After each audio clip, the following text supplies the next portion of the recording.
Hello, everybody. Welcome to another exciting episode of Jimmy's Jambox. We're here. We're back at it again, and we're going to get on into it. But before we do, as always, please make sure to like, subscribe, push all the buttons, do all the things. You know, I don't know where they are, but you do, and I trust you. With that being said, here's a quick word from our sponsors. Organic herbs and botanicals, skincare and edibles, wellness for body and mind. The Brothers Apothecary. Fine teas and remedies. Ronald Records. From indie gems to classic hits, discover the heart of local music. With live shows all the time, up close and personal, and regular releases on their in-house label. Ronald Records. Supporting the community, one track at a time.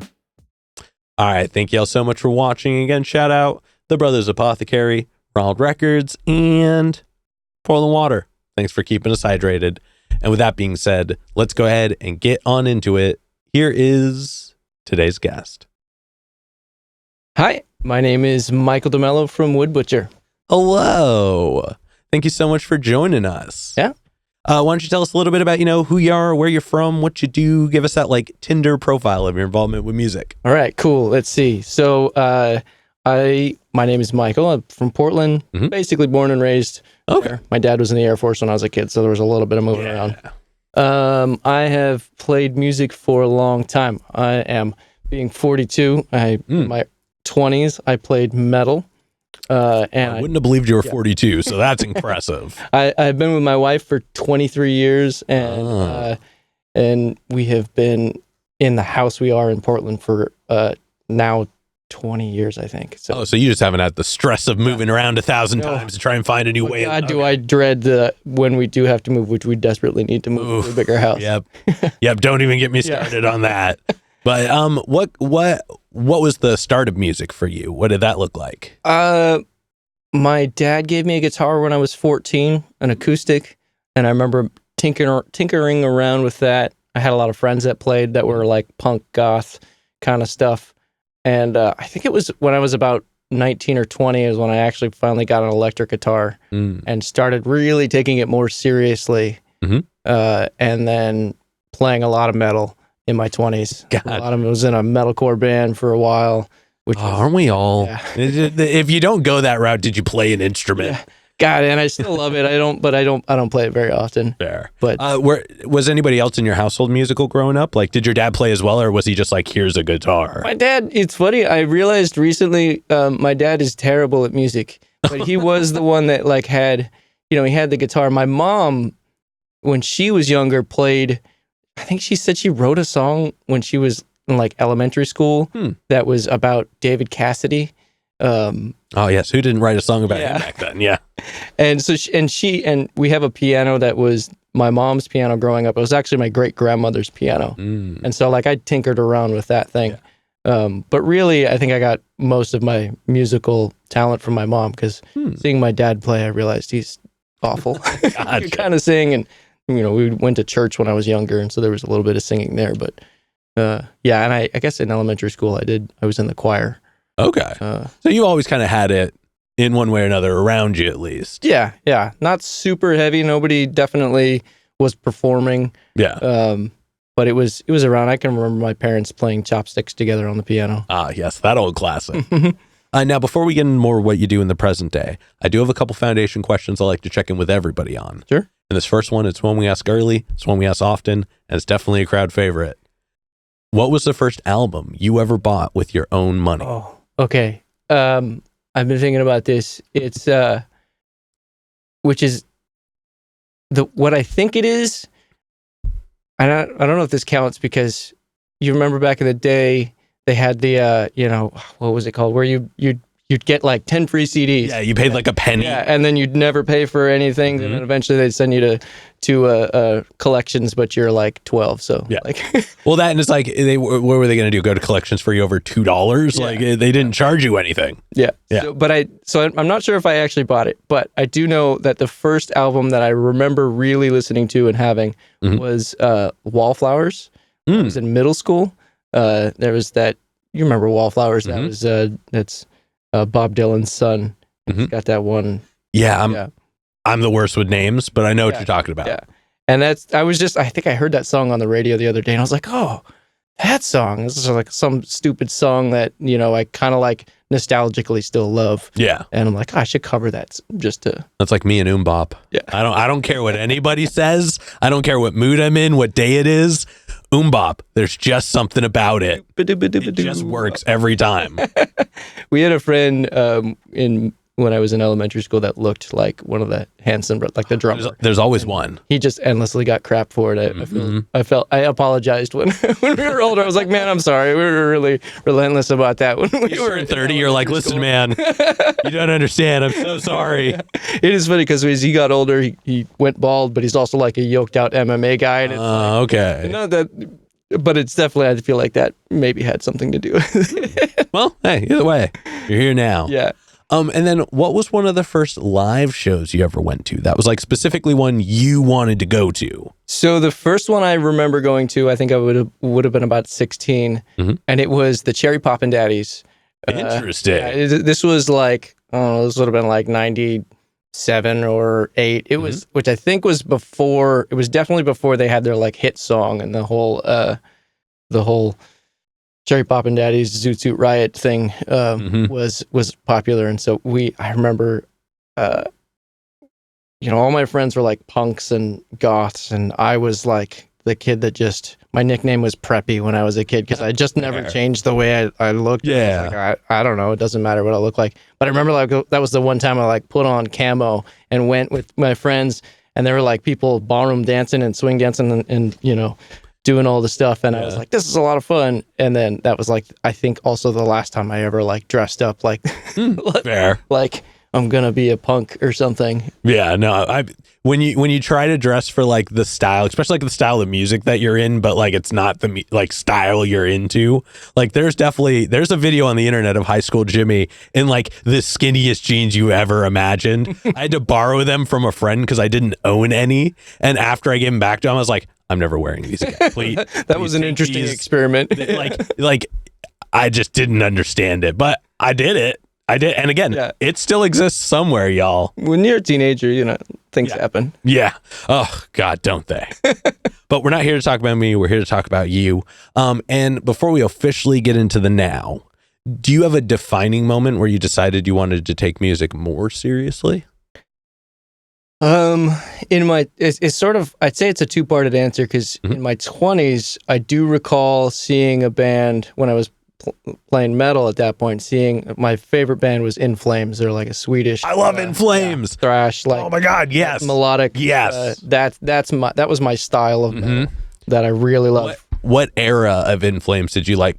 Like all of it, in on like what like Oracle, Clayman, okay, like the early stuff. Because I remember we used to get our music from, there was a compilation that we would get. It was called Blackened, I think, and it was like a lot of European Swedish metal, like Opeth and Emperor and all that jazz, and like that, like In Flames was like the one that like I just globbed on, and that was my favorite band for all of high school. And the Friend album, that was changed things for me. Like I found out about them during like Route to Remain, but the Friend album, like the stuff, like the music videos that went along with it, and it's not.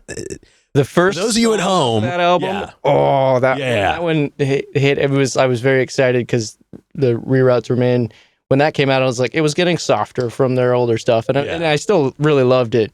But that Friend album, when that first one, I remember hearing that one for the first time, I was like, oh yes. Well, and just like the sounds all the way through. And again, I was gonna say, internet, don't blast me. I know they're not the heaviest thing in the world, but like.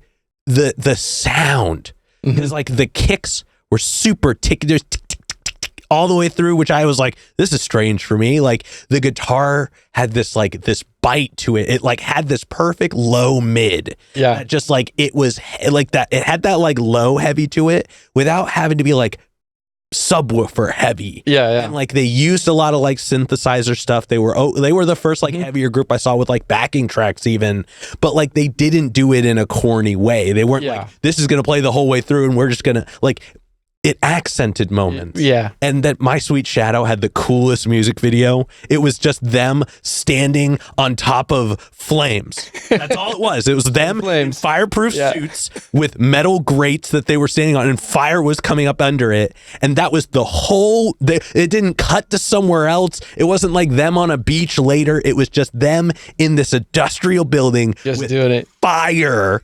And I remember at one point it like looked like you were looking at them from a helicopter. And that was all of the VFX you got from that.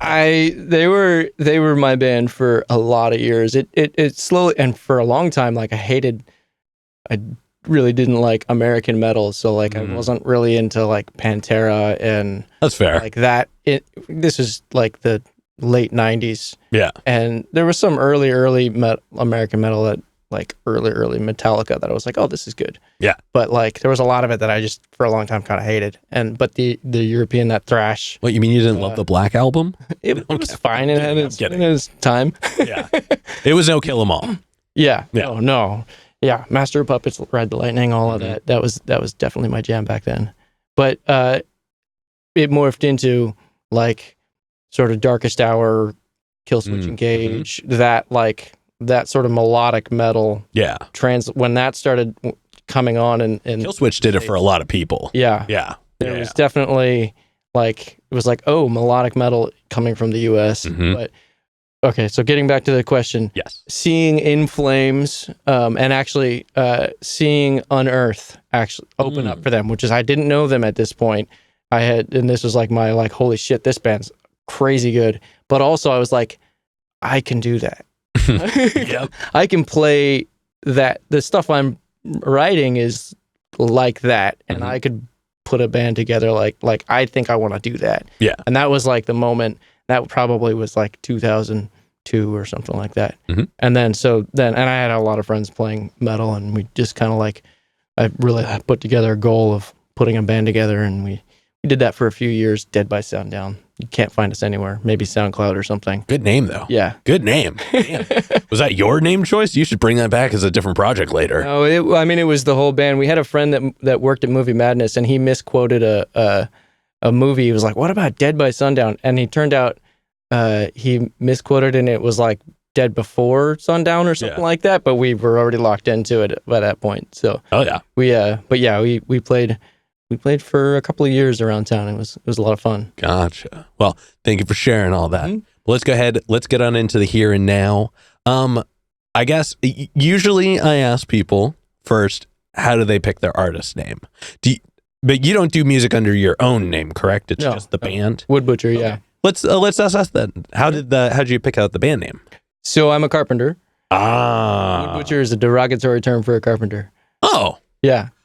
Okay. I see it. It's actually what we call plumbers, because those fucking plumbers are always hacking apart. Yeah, they're like, water can run through wood. I got to get this through here. I'm just going to cut this joist out of the way. Who cares if it structurally needs to be load bearing? Or just like a really bad carpenter, so it is kind of funny to do that. But I was a full-time carpenter for 12 years. Gotcha. And worked for a company, worked for myself for 8 years, and then moved into managing. So now I'm a construction superintendent. But when I was putting the band together, I started writing music. I started writing music with lyrics and singing stuff. That was about 2018. Okay. And that was a turn, because I played metal forever. And then when that band Dead by Sundown broke up, it was like, it kind of destroyed me, because I played with them for 3 years or something like that. And I played guitar, and I wrote all of the I had another buddy too that we wrote all the music. Yeah. But a lot of it was my stuff. And then when the band broke up, it was like gone. And I was like, you're like, you sculpted your whole sound around that band, and now that sound doesn't attach to anything. And all of that time and writing is gone. And I was like, well, what was the point of that? Oh, ask me how the show got started off camera. You'll find a very similar tale. I fully understand. And so I basically quit music, taking it seriously for a lot of years. And then I also started a company, so I didn't have time to do anything. And so that was about 8 years. Yeah. And then I started managing a company, a remodel company, bigger. And I had more time because when you do your own thing, you're working 10, 12 hours a day and you don't have time for anything else. And so I went to work for another company. I worked 8 hours and I went home. Yeah, you're like, I get to clock out. And I wasn't swinging a hammer. I was like building schedules and selling, like, putting together bids and stuff. So I had a lot more energy. So I was like, oh, I can do music again. I always kind of like tinkered around, and I played in some, minor projects, played in a post-hardcore band for a little while. That was fun. But did different things, and then played around the fire pit with friends.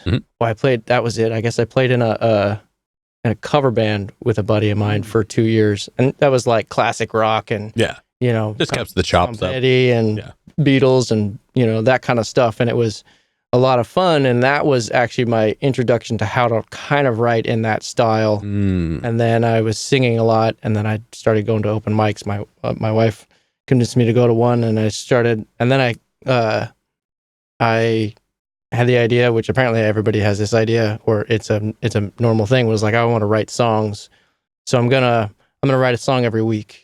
To just teach myself how to do it, like lyrically. Write the words, because I was always just writing the music previously. I'd written like over 10 years. I'd written like 2 songs with lyrics, and so it's like I really want to figure this out. And then I did that for 15 weeks.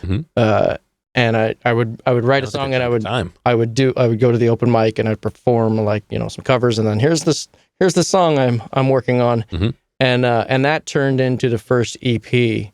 I assumed that a lot of it was going to be bad, and some of it was bad. I mean, when you're putting out that kind of volume, you can't have a hit every time, but you're still putting in the motions. You're putting in the work. It's learning the process, the structure, which the process is always slightly different. It hits in different ways, but just kind of getting an idea of how to do it, and that turned into the first EP. That also kind of correlated with the cover band falling apart, or just some guys having health issues and deciding to stop. And so then I kind of like grabbed some of those players, and at that time I was writing music, and so I started recording and having them on for the Wood Butcher stuff. Gotcha. And that that kind of just transitioned into the Wood Butcher style, which is like it's more of the rock folk, which was it was really more folky when I first started it. Yeah. Although I was kind of coming out, still like figuring out how to not only play metal. So some of the songs have a real metal, like War Song has a real like metal undertone. We'll get into that a little bit more in the middle, actually. Let's go ahead. Let's talk about your writing process a little bit now. And we're going to break it up into chunks, but we're going to start right at the beginning. Sure. So when you get inspired, you're ready to make some music. What do you do to get a track started? I need to have time, which is not something I have much of these days, but I need to have over a week. I need to have a couple of days in a row, or at least if I have a week where I have 4 hours every other day or something, where I don't have to do anything else, and I just can sit in my living room, or preferably a room by myself, and play guitar or keyboard or mandolin or whatever, and just tinker around on, usually just kind of noodling until you find a melody that's like, oh, that's kind of cool, that's different, and then usually there's a lyric that kind of comes with to mind for it, and you get a couple of lyrics, and I use like 99% of the time I don't know what a song is going to be about until I've written half of the words. Then I'm like, oh, this is going to be about a robbery, or this is going to be about a relationship or something. I kind of like at some point in time, a third of the way through to a half of the way through, you kind of like narrow in on what this song's about. Yeah. And then just kind of like really just try to write a bunch, and then just usually some rearranging of like, okay, this actually makes more sense here, and then I'm just whittle away at the like the story of it.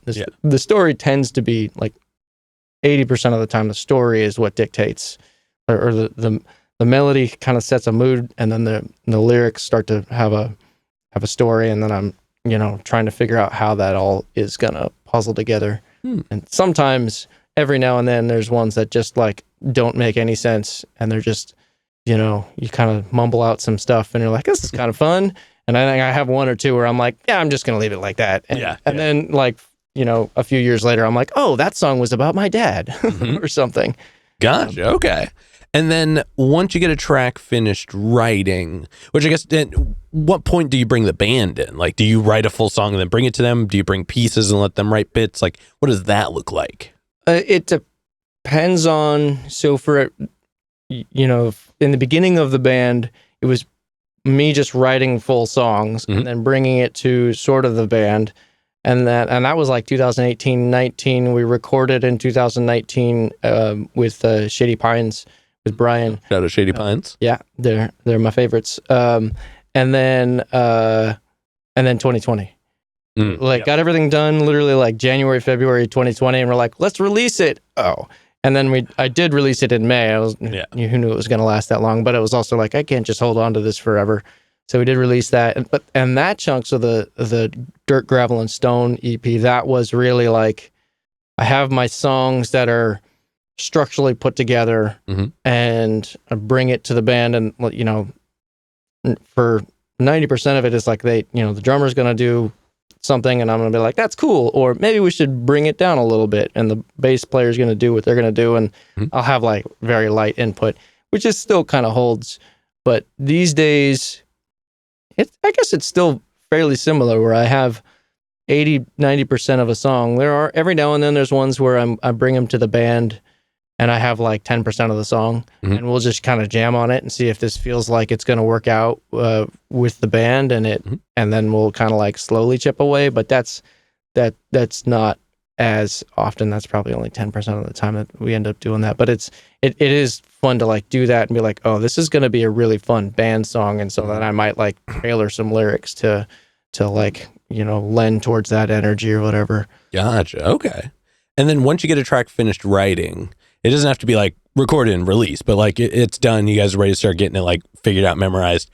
How long does it usually take to get it out and like start playing it with the group? Couple of months, but I mean, we play with the band at this point. We're pretty much local only, trying to extend the reach out a little more regionally, Seattle, Idaho, Bend kind of stuff. But we play around town once a month, and we practice once a week. Okay. But sometimes life gets in the way, and festival season happens, and I'm doing things, and everybody's doing some. Might be once every couple of weeks. So if it's a new song, God, it really depends on the song too, because some of them are just like easy; they just click, and you barely have to practice it. And sometimes we have to just grind it into the ground until we've got it down. And that could take, so it could be a month, it could be 6 months. Yeah. And it really depends on that. Yeah. How put together it is. If we're whittling away at it, it definitely can take a few months. But yeah. Gotcha. All right. And actually I did go and check out some of y'all's music. And I have to apologize. I had better notes written, and they didn't make them all the way here, so I had to rewrite them in the last minutes before you got here. So these are not as detailed. But I was checking out, and you definitely have a cool sound. It is like, I was trying to pinpoint what it is, like rock, folk, psych. It definitely kind of categorizes all of that well. Yeah, and it's very like, it has this like almost era feel to it. Like, I feel like most of the songs I heard could have been in Pulp Fiction. You know what I mean? Like, that just feels like a realm it would attach to, but it all feels very polished, and it tells a big story too, as well as the guitar work is solid. Like, definitely a big fan there. And then like, I was checking out your most recent music. Now, Seven Nation Army, it's a great cover, but I think somebody else wrote it. So we're going to jump a little bit further back and talk about the most recent EP, Evil. Yeah. Which, it's only 3 tracks, but all of them really powerful performances. Evil sets the stage so well, and by the time you finish up the heist, you really feel like you went somewhere else with it. And I like that it kind of progresses, as you said. It does have more of a heavy feel to it in parts. Yeah. It doesn't open up that way, and it doesn't exactly close that way, but it does. You know what I mean? Yeah. But the darkness of each song, the thickness, it happens just the tiniest bit in the first, and then a little bit more from the start of the second, but more by the end of the second. And then by the beginning of the third to the end of the third, you really like, you almost follow this path through the EP. So it's a cool progression, whether it was intentional or not. It's definitely kind of the way that I like a song to kind of like sort of slowly open the door and let you in, especially, I think about my sort of metal background, and one of my other favorite bands is Opeth. And you can really like, they can just have this soft, like acoustic Spanish sounding opening that's just like, and then a minute later it's like full blown black metal, and then like goes, I love the dynamics, the up and downs of a song like that. So I definitely, don't, some songs want to be full bore the whole time. But I just love that dynamic of like starting somewhere, going up, and then like spacing out, giving a little minute to let something develop and then go on. I definitely love telling a story. Yeah, that is generally a big part of my songwriting. And just so then, I mean, The Heist, for example, is definitely one where it's like, it's about a bank robbery, kind of Ocean's 11 style something. So it's like supposed to be like, here we are talking about it, here we are planning it, here it's happening, and when it's happening, it's like, it needs the energy. And that was like, when I wrote it, it wasn't didn't have that energy, but it was like when we were starting to play it with the band, it was like, okay, this is the part where the robbery, where it's happening, there's bullets flying, and like, so it's like get heavy and like kind of convey that energy. So there's definitely depending on the story, you try to like have it a little bit of ebb and flow, and or like Red Skies kind of has that. There's a heavy-ish ending where it goes into the bottom of the sea, and that's like the boat sinking. That's our sinking ship song. I'm saying that wrong, but I know what you're saying. But that's the storm is hitting, and it's like, and you've gone down, and just I definitely like love that energy. Yeah. Oh yeah. Well, I am curious to know now, out of all the music you have available, what are some of your favorite tracks to perform? Okay. War Song is probably consistently the funnest. I just love that. It's like I say, it's the most metal of the songs. It's got some real undertones, and there's some leads in there where it's just so driving, and like I really, we just recorded a live set of that, and which is, I can't wait to get out. It'll probably be later in the fall when it comes out, but it's it's, with the way we play it with the band now is significantly more energy than the way it's recorded. And it's funny watching it. It gets my like adrenaline going. It's like if you've played basketball and then watching basketball games, you're kind of like, I was telling this to my wife, it's like when you're watching a basketball game and they go to jump and you kind of like your legs. It was happening when I was watching the video back, and it was of War Song, and I was like, and she's like, "Are you getting?" I'm like, "Yeah, I'm getting." Like, that's one that like I really love playing that one. Of the stuff that's out now, Evil's also a powerful one that like I just really. I have to be careful not to go put too much energy and like and blow my voice out, because it starts off soft, but it like vocally for a long time it was the like most difficult song for me vocally. We went for a while, we went a a half step lower because it was like the upper range of my vocal, and then I've caught up to that, and we went back down, back up. We went back up, half step up, and now that one is a lot easier for me. But I have to be careful, energy wise, to not blow vocals out. Makes sense. Yeah. All right, now I want to take a moment. I want to zoom out. I want to look at kind of more music as a whole. What are you listening to right now? What are you just taking in as like a consumer of music? I love music, man. I'm always looking for good albums. That's, I have a little, it's like everything is singles, and so I'm always on the search for a good album, or at least a good don't even EP. get me started. Like, don't even get me started. I am, I am.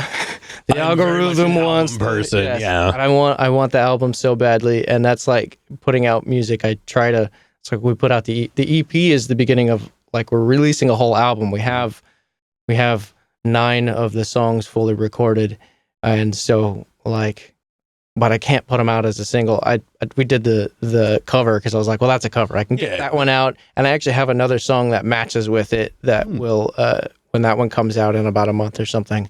They are very much tied together, so I'll sort of repackage it as a sort of 2-song single. But music that I'm listening to, there's so many good local bands, and my musical taste is so varied, but it tends to be a lot softer these days. So I'm listening to a lot of folk and sort of that kind of stuff. Kendall Lujan's got a great album. Her voice is incredible. Her and her partner Avery, I mean, he's got some really fun music, incredible music with Johnny's Day Out, and then also Amos Hart is his solo stuff.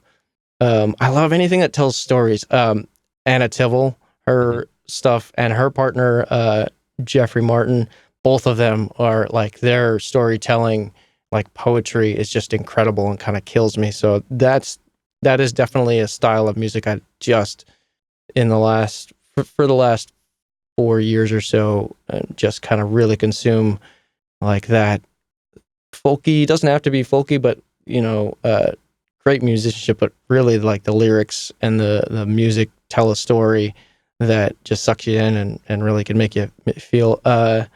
Maita is another one.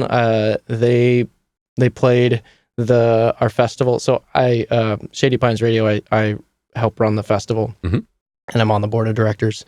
But they played last year and like blew me away. And that's an album. Their album Want is their most recent is so good.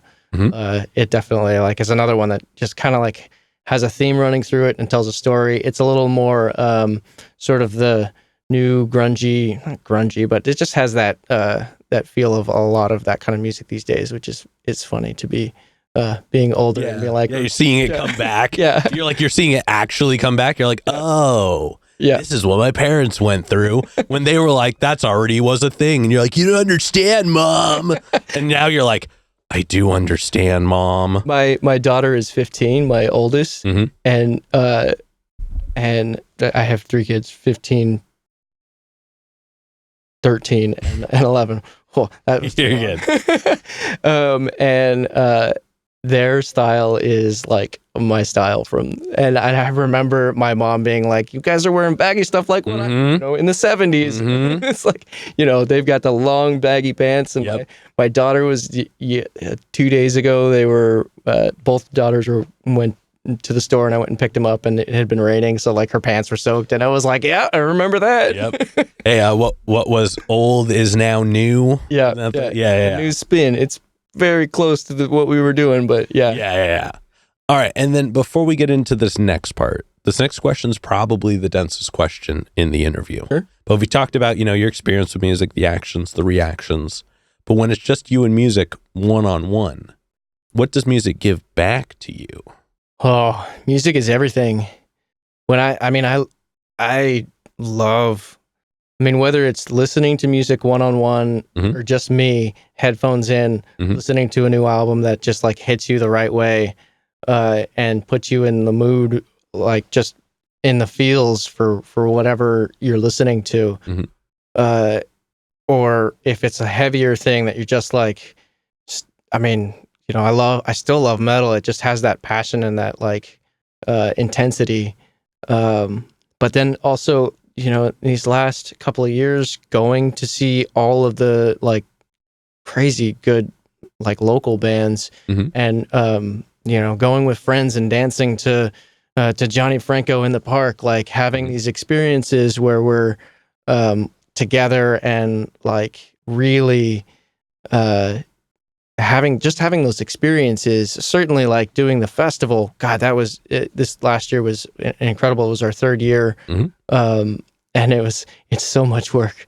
There's just so much work. Oh, organizing people and places and things. Yeah. And I for the Shady Pines, I'm in charge of the construction. So like it's building out, I built out 3 stages, ran 1,200 feet of water, helping do all of the things. And it is a lot of work, and we're gearing up for our 4th year in the same place. And it's going to be so much work, but it's so, it is so satisfying to when the event goes on and everybody's there and they're experiencing it and they're like, this is beautiful, and the music is so good, and they're dancing, and it is just so like, it just feeds your soul that like being able to be a part of it, and like, and then just on the other side, I'm always out there dancing and acting like a crazy person. Or like at Pickathon, I think 2 years ago, I was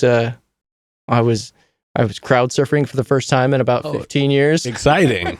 I got lifted up for, I think it was Frankie and the Witchfinger. And that's a style of music I've just really, that sort of psych, Hulk, punk, grunge stuff that's going on right now is so fun. But I just like, God, I love it. Music gives me purpose, and it feels like I get so much out of it. It's kind of crazy how much I love it. Yeah. And how much it just feels like it gives life so much of a purpose and enjoyment, and then also gives you, I mean, for me, it gives me the creative outlet. If my job is not my favorite at the moment, or life in general is got you down, you can just put on a song or play a song that really just feels like it can be really healing. Hell yeah. Well, thank you so much for sharing that. Yeah. Now we're going to go ahead and we're going to move on to some hypothetical questions. All right. And for these, sky's the limits. The questions are all made up, so the answers are allowed to be as well. But this first one is pretty straightforward, and I'm actually going to hit you with the band version of this question. Okay. If the band could share a bill with any other currently performing act, that's the only requirement, is they've got to be out there, they got to be doing stuff now. Who would you want it to be? There's a lot. I mean, with our sort of style, it's any of the, just something. I love the like Decemberists. They're like great, and they've got that storytelling. We're a little more rocky than them, but like that would be a band that would be like, I loved them, I don't know, forever, for the last 20 years. So that they're definitely a favorite. Pie in the Sky, there's like Hozier, that style of music, that sort of like gospel-y rock-ish stuff I love. His first like EP and album was fantastic. There's definitely those bigger ones. It's probably like in the range of those bands. There's a lot of, there's so many good bands out there. But for us, like with the sort of rocky, folky stuff, you want to, like, we have moments where it gets really energetic, but it's also like, it really calms down, and it's like really like paying attention to what's happening lyrically and musically. I'd say the sort of Decemberists or Hozier would be insane. Yeah. Oh yeah. And then subsequently, who's a local act that you're aware of that you haven't gotten to share a stage with yet, but you would like to? Okay, well, the Decemberists is one of them. They're definitely local. I mean, there's so many good bands. Oh yeah. Family Worship Center would be super fun. I love that band. We played with Franco. Oh yeah, Franco played the festival. Who else? This is sort of in that same, the Portugal the Man is sort of that same, like local They're here. legends. Yeah. I've sold stuff to their bassist before. Cool. I might build a merch station for them at Pickathon. Oh, exciting. One of their manager. So it's kind of a friend. He's actually also a member of the Decemberists. So, if it ever works out. But I've played with them too. So friends, Glitter Fox, they're fantastic, and they're really, God, I'm so happy for that band. They're doing it. But they're one that we played Glitterfest 3 years ago or something like that. But that would be they're always fun to play with. Oh yeah. Yeah. And then for this next one, sky's the limits. The questions are all made up. But if you could perform anywhere in the world and you wouldn't have to worry about crowd access or building stability or power, it was guaranteed the best lineup, guaranteed the best show. And it doesn't have to be a venue. It could be anywhere. Okay. Where would you want it to be? And I had a feeling that building stability one was going to get you. Yeah, that's definitely, I walk around looking at things. My wife is like, stop looking at it. I'm like, that's not. Structural integrity. We're not getting on that deck. There's sort of two that come to mind. I would love to play Pickathon. I love that space. Mm-hmm. I actually helped build the main stage last year, and we're going to do it again this year. Oh, cool. With the company I work for. Sort of pie in the sky would be like a Red Rocks. Mm-hmm. That would be amazing. I remember as a kid not playing, but going and seeing shows at the Gorge. Mm-hmm. That one is just so, like, the backdrop is just so epic. Yeah.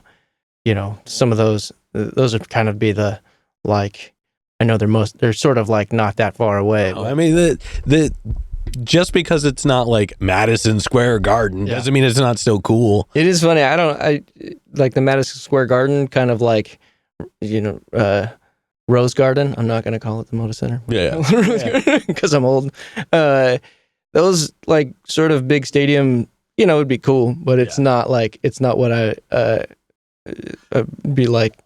I feel like for the style of music you do too, like, it's easy. It's cooler if you can kind of see everybody. Yeah. Like, if everybody's so far away that they're just dots. Yeah. That doesn't feel very folky. You know what I mean? It's also part of, like, we're so spoiled with how many incredible, like, local acts there are that, like, I'm totally burnt out on, like, the idea of, like, I'm not going to the Rose Garden and, spending $200 on a ticket and to see somebody from, half a mile away. Or, you're like, just watching the screen. Yeah. It's like, it's not even worth looking at the stage. I can do that on YouTube. Like, I don't need to do that here and spend $12 on a beer. Like, when I can see all of these incredible bands for $15 and be 5 feet away. Yeah.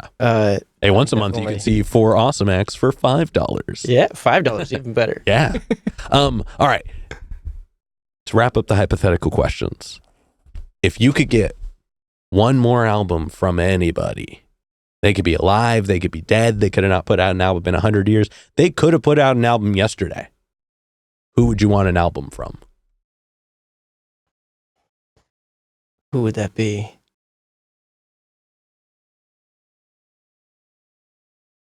I should have these loaded up, but that's all good. I feel like I've thought about this before. One more album from somebody. Who do I miss? Some of the, like, the bands, they just keep going these days. Yeah. Which is great. God, I don't know. I mean, you could like, I guess I just have to think about people that have died. I mean, it could still be, like, I still want a new Tyler, the Creator album, even though he just put out one. You know what I mean? Like, that's just something I'm going to always want the next. Yeah. Well, I mean, the sort of hypothetical would be like, oh yeah, another Nirvana album. I loved them when I was, a kid in high school. Yeah. So, that's somebody who went away. Would you want it now, or would you want it to have, like, come out? Back then. Like, would you want the one that came out next? Yeah. No, I don't want the. Well, I guess I always wonder, like, their sound is one of those. Like, Hendrix is one of those.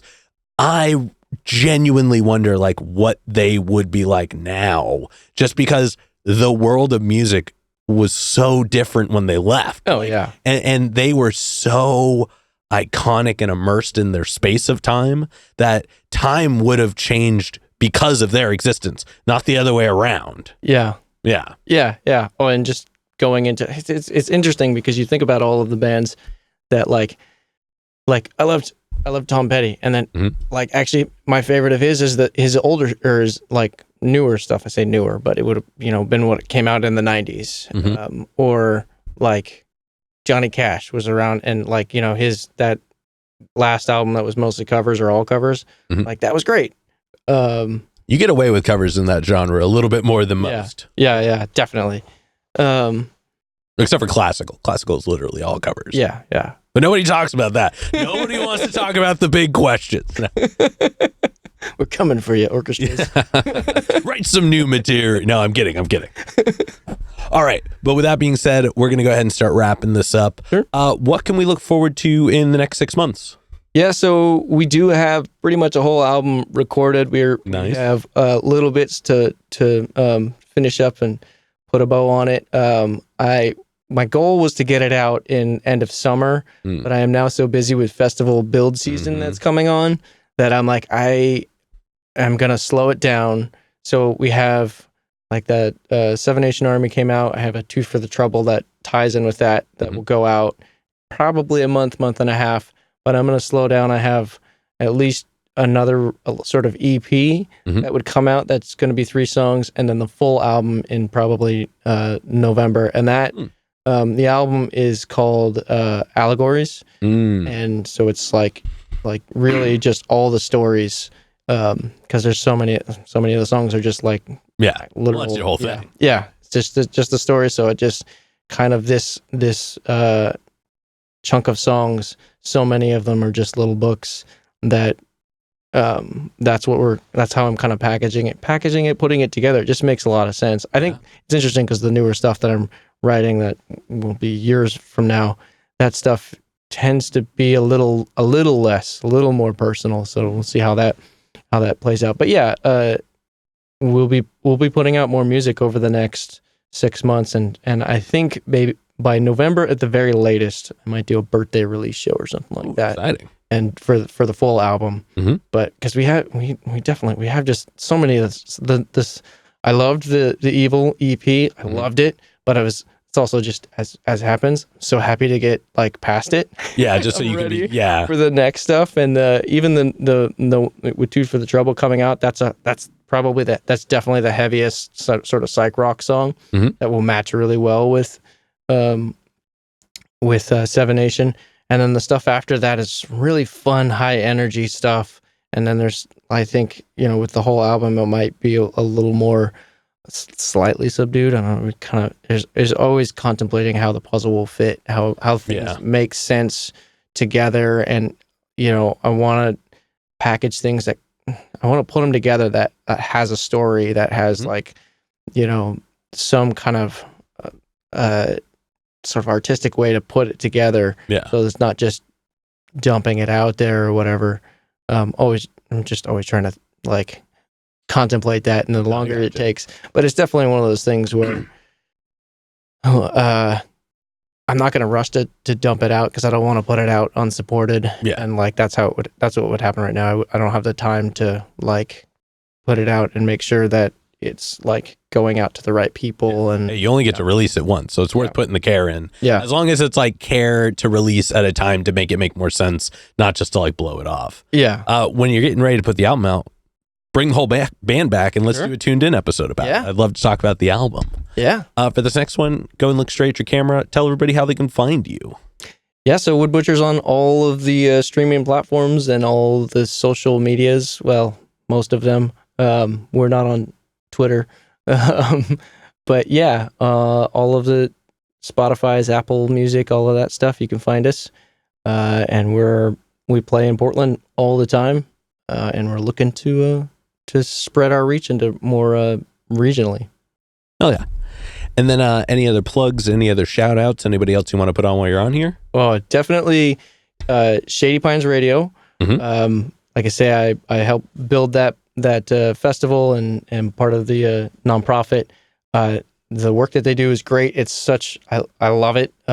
Just having so much of a platform to show off, Portland music and the sort of free form radio that really showcases all kinds of different things and not just like hemming you into one style of radio is really great. And we've got a festival July 17th out in Sandy, 17th through the 22nd. It's a 4-day festival. Wood Butcher will be playing, and a lot of really great bands. That's 4-day festival, and it is so fun, and it's a great space too. It's such a cool space. So, oh yeah. All right, and then for this next, or that being said, I've got one last question to go. But before we do, I'm gonna steal the camera for just a second. Cool. As always, y'all, please make sure to like, subscribe, push all the buttons, do all the things. I don't know where they are, but you do, and I trust you. And one more shout out to the Brothers Apothecary, Ronald Records, and Portland Water. Thanks for keeping us hydrated. And with that being said, the final question. And this is entirely up to your interpretation. But in all of music, what is an album you feel is more on the obscure side? So it's a bit of a deep cut.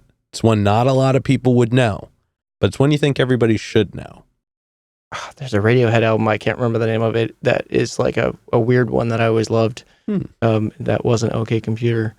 It was a later one. Or Kid It. No, I don't.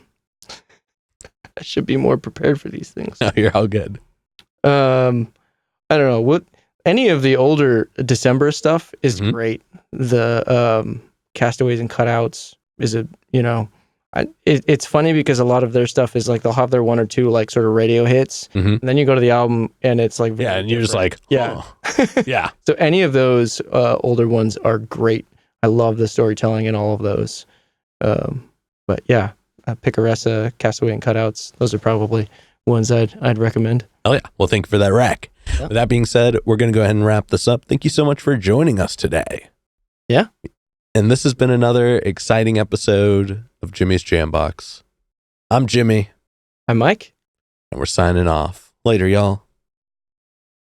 That's a wrap. This is not a podcast. This is a show.